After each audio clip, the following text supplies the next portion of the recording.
Alright, so I'm finally back. I've got the brand new Turtle Wax Ice Liquid Wax, the 2015 version. So I'm going to go ahead and compare it up against the older Ice Liquid Wax. And I'm going to tell you right off the bat that this is a different formula for Ice Liquid Wax. It's very similar, it's got the same smell, it's got the same sort of feel and texture and how you apply it and remove it. But it definitely behaves differently with water, and I'll show that in my water test. But let me just show you the box right here. You can see that it does have the same amount of product as the last one. It does have 14 fluid ounces. And you can see on this side of the box here, it does not leave any sort of white residue when you're buffing it off, and it's not going to leave any staining on your black trim. So you can go ahead and put it on trim, and it's going to shine it up a little bit and not have to worry about it fading or drying the trim out. So on the back side here we have the application directions, and this wax and the older version have never been difficult for me to apply and remove. I think some people were having trouble trying to get the older one to buff off clean, and I never had issues with that. And I think one of the reasons why is because the surface that I'm applying these waxes to, the paint, I have it really clean. I have it clayed and polished. And if I wait about 1 to 5 minutes after applying this wax, I haven't had any trouble with streaking or removing it. So here's an explanation on the side of the box for Smart Shield technology. And from what I know, all of these new ice products are reformulated for the 2015 season. So I've already tested out the Shine Lock Sealant, and I'm going to go ahead and test the spray wax and the spray detailer next. I already purchased those, so stay tuned for that. But taking a look at the bottles here, you can see on the newer version of the liquid wax, there's definitely some separation of the product inside. So make sure that you shake it up really well before you use it, just to make sure you mix in all the ingredients back together. So here's a comparison of the directions on the back for both of them. I'm going to skim over them real quick, but if you need to pause the video, go ahead and do that. But what I notice is that on the 2015 version, when you apply it, it says to let it dry to a haze. And on the older version, you can see it says to wait about a minute before you start removing it. And I also don't see anything on the 2015 version that says you can apply it in direct sunlight. Now here's the difference that I like. The top of the bottles here, you can see that the older one has a smaller hole in the center, and the newer one has a much wider mouth. So with the older one, when you were pouring it onto the applicator pad, you would get a whole bunch of excess product on the side of the bottle, and it was just a mess to clean up. So the newer one, you can control that a lot easier with the wider mouth. So let me go ahead and show you guys how these behave in the water test. I've got the new 2015 version on the left side fender and the left side hood facing the car here. And on the right side hood and the right side fender, I've got the older one that I've been using in most of my water tests. And once again, the surface was prepped using McGuire's M205 finishing polish, and then I go over that with some isopropyl alcohol just in case any polishing oils are left behind from the M205. And both of these products were applied 24 hours ago, so we have a full day given for them to cure on the paint. And I was finally able to manage enough room inside of the garage to be able to fit this car in there overnight. So now I have the ability to let the car sit inside as the products cure. And here in Florida, we've been getting some higher temperatures. So what's happening is we have maximum humidity overnight, and we get a lot of condensation that builds up on the horizontal surfaces of the car. And with some products, if you don't give them enough time to cure properly, if you introduce water too soon to them, then that can alter their behavior.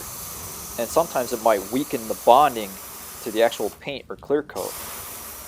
And so in my earlier test videos here in Florida, it was a lot lower temperature overnight, and I wasn't getting that condensation building up, less amount of humidity, so it was safe to allow the car to sit outside as the products cure. But I'm going to go ahead and test Paint Protect over again and the Shine Lock Sealant just in case. If I see any difference in the repellency characteristics, I'm going to go ahead and make a video showcasing that. So here on the 2015 Ice Liquid Wax side, I'm just doing an extended water test.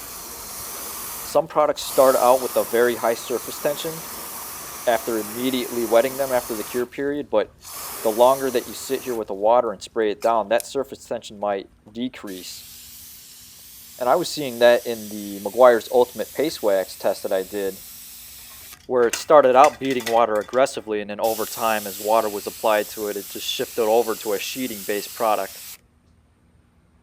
You can see here that the new ice side is definitely beading up well in the beginning. I'm going to show you guys the difference, if we can see a difference on the older version side over here. And I've tested this version pretty extensively now. The first test video that I did, I had the ice liquid wax against the NXT Tech Wax 2.0 from Meguiar's. And in that test video, that specific ice liquid wax was the 2014 version. And this specific bottle of ice liquid wax on this side of the paint over here is actually from 2012 or 2011. So even though it's 3 or 4 years old, I mean, it's still performing how it's supposed to be performing.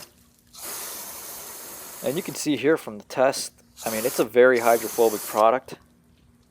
I was very surprised when I first got my hands on it. This is actually what I like to see. I like to see, really quick, aggressive water beading. But I understand that water beading is not an indication of actual protection of your paint. It's a characteristic of the surface tension that the products leave behind. And that surface tension can be high, causing tight water beading, or it can be low, causing flat water beading or water sheeting when you flood the panel. And that surface tension can be durable, leaving tight water beading for a longer period of time, or it can be less durable, leaving tight water beads, but then having those beads fall off into flatter beads and leaving a more sheeting-based water repellency. And you can see on this side over here, as I flood the panel, it is starting to go a little bit flatter. And so here we are in the very short term. It's just been a couple minutes since I've been applying water to the surface. We're starting to see a breakdown of the surface tension. And when that happens this quickly, you have to adjust your level of expectations for how you're defining your wax or sealant's durability. And a lot of guys are judging durability based on water beading alone. And how accurate that is up in the air. But you've got to know which waxes have a low surface tension durability compared to a high surface tension durability. And so what I'm going to do now is I'm going to go ahead and soap it down with the new ice soap. And I'll come back here and film it and show you guys the difference in the water behavior. Alright, so I got everything soaped down. I'll go ahead and show you guys the difference in the water behavior between the newer ice liquid wax compared to the older one. And for those who are wondering, I think the soap actually works pretty well. I have no problems with it. Definitely smells great. But you can definitely see on this side of the paint here with the ice liquid wax, the newer version, I can see a noticeable decrease in the surface tension from the beginning of the water test. And so now we could definitely say that the newer version of the liquid wax is definitely, it's not a durable surface tension. So if you're judging your product's durability based on water beading, I mean, the newer side is not going to leave you with the tighter form of water beading over a longer period of time. And here, if we compare it against the older side, you can see the older side is still largely repelling water aggressively. You can see the air pockets getting stuck underneath the water as the water is being repelled off the surface of the layer of the wax. So it's a much higher form of water repellency compared to the other side. The other side is not bad. It's not a low surface tension. It's in that hybrid range where the beading over here, you can see it's still round, but it's not exactly super tight. As we go over to the other side here, you can see that the beading is tighter. It's smaller. The larger ones are going to fall right off the paint. And so after just a few minutes of rinsing and putting soap down onto the paint and rinsing that off, we already see a major difference in the repellency characteristics of these two products. And so we can confirm right away that these are definitely two different formulas. Whatever they're putting into the newer ice liquid wax to apply it to the Smart Shield technology, it's definitely affecting the surface tension. And so its water beading is going to be less impressive and it's going to be less durable over time. Now, I can't say that the protection is going to be less durable. I can only say that the water beading is going to be less durable. So this might actually protect your paint better. I mean, I can't answer that question whether it's going to do that or not. I can only show you guys how these products behave with water. I mean, as we saw with the Shinelock Sealant test, Shinelock Sealant does not bead anywhere near the level of this newer ice liquid wax or the older one, but they're advertising that as the highest form of protection. So water repellency and protection does not go together hand in hand necessarily. But hopefully now you have a certain level of expectations so you know what to expect from this product when you put it on your paint. So I might prefer the older one just because I like the way that it beads water up tightly, and you can see with my 2-week test that I did, and I compared it up against the Meguiar's Paint Protect. I mean, in that video, the older one was very durable. Its surface tension was high throughout the entire 32 washes that I did over the 2-week period, 30 of which were consecutive washes. And with this recent test, the newer ice liquid wax's water beading is not going to have anywhere near that level of durability out of it. But that's just water beading. For those of you who really like water beading, I mean, the ice paste wax is going to give you that highest form of beading when you compare it against all the other ice products. But to close this video out, I mean, the ice liquid wax is certainly not a bad product for around $15. I'm going to go ahead and test out the ice spray wax and the spray detailer next. So stay tuned for those videos, and I'll put them up when I can.